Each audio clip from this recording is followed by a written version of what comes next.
എന്തൊക്കെ പറഞ്ഞാലും ഈ ഡിവോഴ്സ് പേപ്പറിൽ നീ ഒപ്പിട്ടേ മതിയാവോ? എനിക്ക് വയ്യ പ്രസവിക്കാത്ത ഒരുത്തിയെ സഹിക്കാൻ. കല്യാണം കഴിച്ചത് തന്നെ ഒരു കുഞ്ഞിനെ ഓമനിക്കാനുള്ള കൊതി കൊണ്ടാണ്. എൻ്റെ വാക്കുകൾ അവളുടെ കാതുകളിൽ ഒരു ഇടിമിന്നലായി മാറുകയായിരുന്നു. ബെഡ്റൂമിൽ തകർന്നിരുന്ന് മിഴികളിൽ നിന്ന് കണ്ണുനീർ ഒലിച്ചിറങ്ങി. പക്ഷേ അത് കണ്ടതുകൊണ്ടൊന്നും അവളോടുള്ള ദേഷ്യത്തിന് എനിക്ക് ഒരു കുറവും ഉണ്ടായിരുന്നില്ല. ഞാൻ കൂടുതൽ ഉച്ചത്തോടെ അവളോട് സംസാരിച്ചു. ശബ്ദം കേട്ട് എൻ്റെ അമ്മ റൂമിലേക്ക് വന്നു. വരുൺ, എന്താണിത്? നമ്മുടെ വീടിൻ്റെ വിളക്കല്ലേടാ അവള്. കല്യാണം കഴിഞ്ഞതു മുതൽ ഇതുവരെ നമ്മുടെ കുടുംബത്തിന് വേണ്ടി ജീവിച്ചവളല്ലേടാ. പിന്നെ എന്തിനാണ് ഒരു ഡോക്ടർ എന്തോ പറഞ്ഞെന്ന് കരുതി അവളെ ഒന്നുമല്ലാതാക്കി തീർക്കുന്നത്? ഒന്നുമല്ലാതാക്കിയെന്നോ?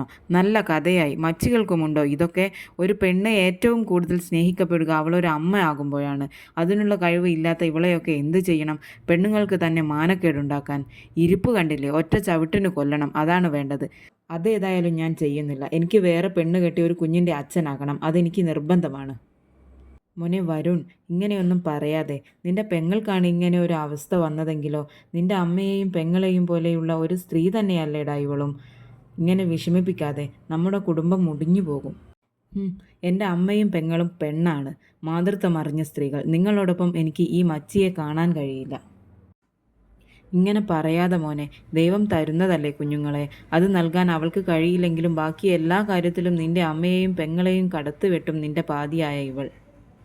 എനിക്കങ്ങനെ ഒരുപാട് കാര്യങ്ങൾക്കുള്ള കഴിവൊന്നും വേണ്ട. എനിക്ക് വേണ്ടത് എൻ്റെ രക്തത്തിൽ പിറന്ന എൻ്റെ കുഞ്ഞുങ്ങളെയാണ്. അത് ഇവൾക്ക് നൽകാൻ കഴിയില്ല എങ്കിൽ ഇവളെൻ്റെ മനസ്സിൽ മരിച്ചു കഴിഞ്ഞു. അമ്മ ഇനി കൂടുതൽ ഒന്നും പറയണ്ട. എടി, നിന്നോടായ ഒരു കാര്യം പറഞ്ഞേക്കാം. ഇനിയും ബുദ്ധിമുട്ടിക്കരുത്. ഒഴിഞ്ഞു പോകണം. ഞാനിപ്പോൾ ജോലിക്ക് പോവുകയാണ്. തിരിച്ചു വരുമ്പോൾ നീ ഇവിടെ ഉണ്ടാവരുത്. വേറെ ഒന്നും ഓർക്കേണ്ട. നിനക്കറിയാമല്ലോ എൻ്റെ സ്വപ്നങ്ങൾ. ഇനി നിനക്ക് അതിന് കഴിയില്ല എങ്കിൽ ഞാൻ നാടുവിടും. എന്നിരുന്നാലും ഇനി നിൻ്റെ കൂടെ ജീവിക്കാൻ ഞാൻ ഒരുക്കമല്ല.